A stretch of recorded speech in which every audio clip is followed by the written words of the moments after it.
People who get rich are not the hardest working. They're the best at actually buying back their time. Being time poor shouldn't be glamorized. It's a trap that keeps you broke and worse, burned out. What are you buying with the money you have to print money while you sleep? And what I learned later was it's better to have 10% of a watermelon than it is to have 100% of a grape. And the only way to do that is to stop and ask yourself, where is my leverage? I'm Lloyd James Ross, 7-figure investor and entrepreneur, and I've helped thousands of business owners and professionals turn financial stress into success. If you're stuck in old money habits, overwhelmed by investing, or unsure where to start, this is for you. I'll give you the mindset and strategies to take control, grow your wealth, and achieve financial freedom. It's time to make your money work for you. Are you stuck on the hurry hamster wheel? Are you suffering from a bout of the busyness bug? Because if you are, chances are you actually believe that busy equals success. But I'm here to tell you that's an absolute lie. I know that most people and most entrepreneurs confuse movement and doing things with progress.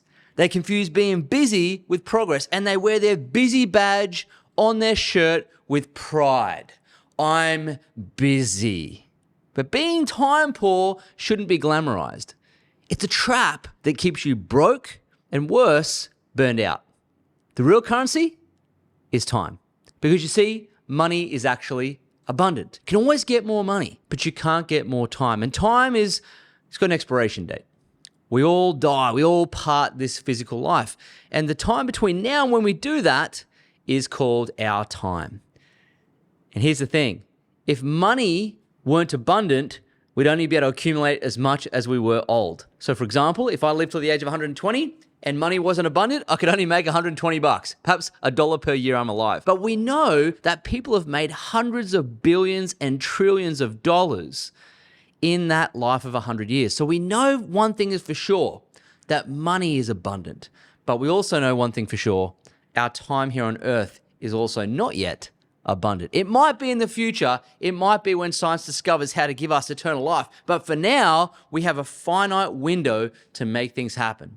And if you're not in control of the time between now and when you pass away, those very precious moments, then you're going to have a life that's not fulfilled and not living life in your own terms to bring the most amount of joy and happiness that you can create. And so part of the process of becoming wealthy is not just to have money. It's also to have a level of life that you enjoy and fulfillment and bring a level of juiciness to your life that you can only get if you have both money and time. Because after all, what's the point in having a gold Rolex if all it tells you is what time to be back from lunch? What's the point in working your butt off to have a wonderful beach house if you can't enjoy it with your family? People who get rich are not the hardest working. They're the best at actually buying back their time. Because here's what you don't want to do for sure. You don't want to have to get rich and then build yourself a prison at the same time. Okay? You don't want to build a prison, you want to build a business. And most people who build businesses, they think they've got a business, but it commands and demands all of their time, right? So if your business doesn't run without you, it's actually not an asset, it's a liability. And most people who have a business are actually just self-employed, right? And I used to be in the same boat. I used to be in real estate, and I was selling real estate, and I would always have to be in the office to do the deals. I'd always have to be doing something to make money, working 6 days a week, having to do something to make money. Now, without a doubt, when you first start, you're going to have to do something. You have to work. But I had no ability to get leverage, meaning I had to do all the work myself to get paid all the money myself. So I had, at that point in time in my life, I had what's called 100% of a grape. And what I learned later was it's better to have 10% of a watermelon than it is to have 100% of a grape. So what was I going to do to create 10% of a watermelon? And the reality is I had to find or develop a business and build a business that had more leverage. And so I started out building a network marketing side hustle where the money we made was based on product purchase from customers while we weren't there, and the scaling of that than it was about me being there to provide a service. And that's why I do love product-based businesses over and above service-based businesses. So I had to figure out how are we going to create more money and more time at the same time, right? Because that's the goal. It's about getting freedom, not just money. Okay, that's what becoming time rich actually means, to enrich the ability for you to control and manage your time. Meaning, who do you want to be with? What do you want to work on? Right? And this is the things that I wanted to do. But you've got to have a business vehicle or some way to exchange value with the world that allows you to do that.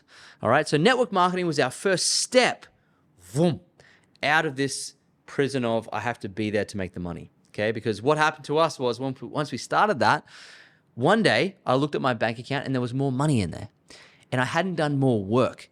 The money that was coming into our account was based on work we had already done.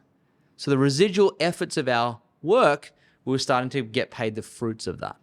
And that's when I realized we had a real business on our hands that would actually pay us while we slept. It had turned into an asset. And so once we figured that out, we're like, well, let's do more of this type of work. Let's do more of the work that once we do it, will pay us not once, but over and over and over again. It will repeat. And the objective is, if you want to get money as well as time, you have to find a repeatable exchange of value in the world, all right? And so we had this business where we could solve someone's problems. They order the product, and if they wanted to keep solving the problem, they had to keep ordering the product. And that created a subscription-based income for us. We all pay subscription-based bills, so why not have a subscription-based income? And it's not easy to get off the ground. It's not easy to start without a doubt, but it is the path to getting more money and more time at the same time. Just quickly, if you're ready to take control of your finances but feel stuck on where to start, I have a solution. My book, Money Bias Happiness, simplifies investing and wealth building with practical steps to help you achieve financial peace. Get your copy via the link in the show notes, and let's get your money working for you. Now back to the episode. Now, as we scaled that, we started to realize it was taking a lot more of our time to build it to a new level. So what we had to do was we had to implement some systems in place to take the heavy lifting out of it for us.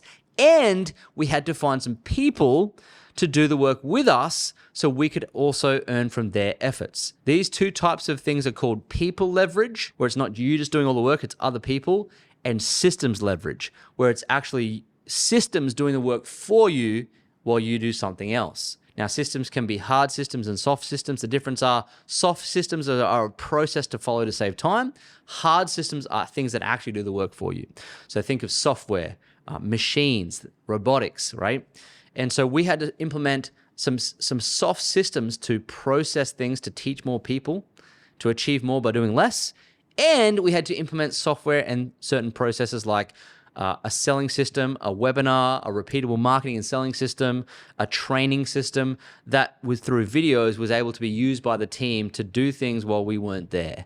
And so you have to have both hard systems and soft systems in your business to run without you. Otherwise, you don't have a business, you have a job.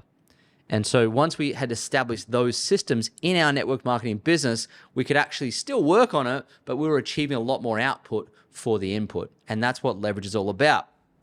Now, once we had got to that point, we wanted to get more wealth, but we also wanted to save a lot of time. And so one thing we did was we carved out some capital from that business, and we started to scale our message through books, courses, and podcasts. And by leveraging those forms of media, that's another way to achieve more by doing less, because the people consuming our books and our podcast and our courses and content, they were doing it while we were sleeping, meaning I didn't have to be there for them to do that.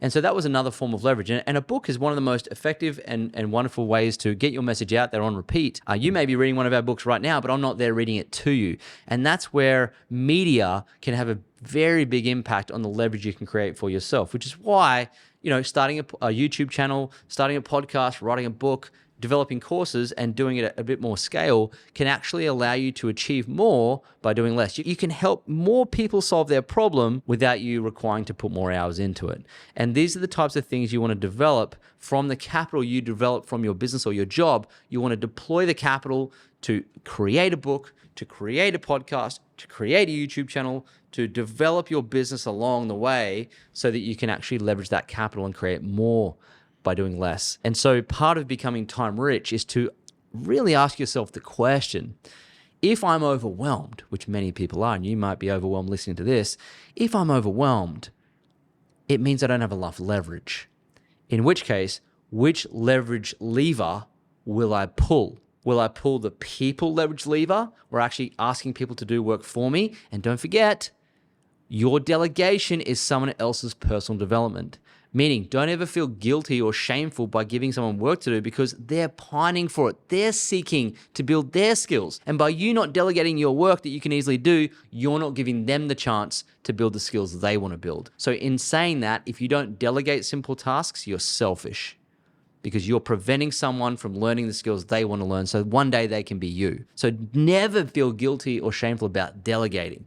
But people leverage lever requires you to pass the work on to someone else. And yes, it means you're going to have to give up control. Freaking control freaks out there, you can't control everything. Stop trying to control all parts of your business. Stop trying to control all parts of your life. You can outsource many things. Some of you are still cleaning your house. I know you do a good job, but there's people out there better than you, and you can pay them to do it. This is what I mean by pulling the people leverage lever. Next thing, if you've got some people leverage, the next lever to pull is if you're overwhelmed still, if you're still doing a lot of things yourself, if you're still booking your own calendar appointments, if you're still writing your own emails, if you're still, running webinars live, like if you're still physically doing things and you're overwhelmed, then it's time to pull the systems leverage lever. And that means, okay, can I get ChatGPT to write that for me? Can I sequence out and get an email nurture software sequence so I can email people without having to be there and do it? Can I engage Spotify and YouTube and these and Facebook and Instagram and these social media platforms to put my content out that's repeatable over and over again? Can I use software to scale my activity and my tasks and my content? Can I use Calendly to book appointments for me? Can I use Zapier software to link things up? Can I use whatever it is, whatever software is available to you to use? The objective of it is to do the repeatable tasks for you. Better yet, if you have a person from people leverage and then you have software for them to use, you have the elements of scaling your activity drastically. So when you've got people to run the systems you're putting in place, you can start to scale your message, you can start to scale the amount of clients you get, and you can start to deliver at a higher level. And the final leverage lever to pull is the capital leverage. So if you're making money in your job or your business, how are you deploying that capital into other assets to produce money for you with no effort? So for example, if I happened to have $100,000 and I bought shares in an index fund that paid me 13% dividend, yes, they are out there, and paid monthly, it means that I'm making $13,000 a year on a monthly basis, about $1,000 a month. Now, if you're making $1,000 a month, which is about $250 a week, which is probably around about $40 a day, 4 7 yeah, $40 a day, it means that you are not having to do that hour task that's going to take an hour from you and give you $40 in return. And most jobs these days are about $40 an hour job. It means you don't have to spend that hour doing that because you're making the $40 for that particular day from an asset. And that's how you leverage capital to buy back your time. That's how you use capital to become time rich. So what people leverage are you pulling? What systems leverage lever are you pulling? And what capital leverage lever are you pulling? Meaning, what are you buying with the money you have to print money while you sleep? If the answer is none, then it means you don't have any leverage. If you don't have leverage, you cannot turn your 100% of your grape into 10% of a watermelon, which means you can only make as much money as you can work in the day. And we all know we've only got 24 hours in a day, can only work 16 of those, which means your money is now capped. So learn to pull the leverage lever in all those areas and start to actually achieve more by doing less so you can get wealthy without getting busy. And we all suffer at some point in our lives from the busy bug. And if you're someone who's overwhelmed, you're anxious, you shake your leg, you're in a hurry, the objective would be to eliminate that from your life. And the only way to do that is to stop and ask yourself, where is my leverage? And if I know it exists, but I haven't done it, what internal story am I telling myself that's preventing me from doing it? What's the guilt and the shame of me not delegating? What's the lack of control that I can't deploy because of software? What sort of self-sabotaging story am I telling myself that prevents me from implementing software? Do I not trust it? Do I not think I'm a tech person? And what's preventing me from getting partnerships in my business to do things that I can't do? Am I worried or scared that someone's going to kill my business? Am I worried or scared that they're not going to be fun to work with? What is the deep-seated worry and concerns and anxieties that you have on a programmed level that you've learned that's preventing you from getting leverage. Because I promise you, it's just a story that you're telling yourself that's not real, that's preventing you from doing those things. And everybody can do this. You can start very small. If you're still cleaning your house, the very first step to do is to go to Airtasker and find a cleaner and outsource that.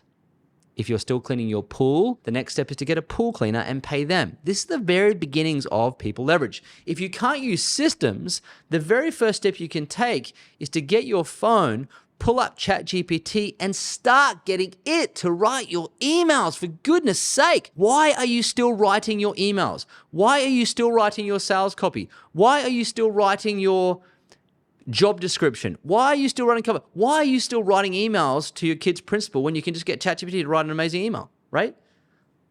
The other day, something happened to me. I got an unwarranted parking ticket on a private property that was way out of order. So I went straight to ChatGPT and I said, Chat, you are a Queensland lawyer, highly trained in parking ticket infringement law. Please write me an email that subjugates and prevents me from having to go and fight this to the next level, and write it in a nice way that's not too conflicting and not too combative. And it wrote that for me and I sent it across and I haven't received an email back, which means I feel like I've got a lawyer in my pocket. Now, I'm not suggesting to do that for every single thing that happens to you, but why would I go and craft things when I have that powerful engine in my pocket? And I find that people just do not know how to delegate their thinking. They don't know how to delegate their activity. They believe wrongly that they have to work harder to get ahead. But we live in 2025. Finally, you're living in a time in our lives where we can actually work less and achieve more. I'm not suggesting you don't have to work at all, but I want you to work smarter, not harder. You've heard the saying, work smarter, not harder. Well, let's see what you've got. This is not as easy as what you think. People have a grip on control of they must do everything themselves. And I'm here to help you loosen the grip. Because I don't want you to be just rich. I want you to be time rich, because I want you to have money and the time to enjoy it with your family and just do the things that bring you actual wealth, which is not a beach house, incidentally. It's actually not a jet. It's the ability to say, yes, honey, let's go on a walk with our dog at 10 o'clock this morning. Yes, let's have lunch together today. Yes, let's go to the recital. Yes, let's go on a family holiday. Let's do those things we want to do. That's wealth. And it's not just sitting around, bouncing around from task to task and event to event and thing to thing. You do not want to build a new prison when you escape one. So my advice to you about becoming time rich is this. If you are overwhelmed, you just don't have leverage. Now you know how to get it. Go get your leverage. Start with small tasks and start today. Because if you don't become time rich, it will not matter how much money you make. You'll never, ever be happy. So if you've enjoyed the episode, hit the subscribe button, share with a friend, and I want to see you not just become rich, but become time rich. See you at the book launch. Thanks for listening to Money Grows on Trees. If you enjoyed the episode, leave a 5-star review on Apple Podcasts and Spotify, and subscribe to us on YouTube so you never miss an episode. And if you're serious about building wealth, make sure to check out the links in the show notes and follow me on all social media platforms at Lloyd James Ross for more. See you in the next episode.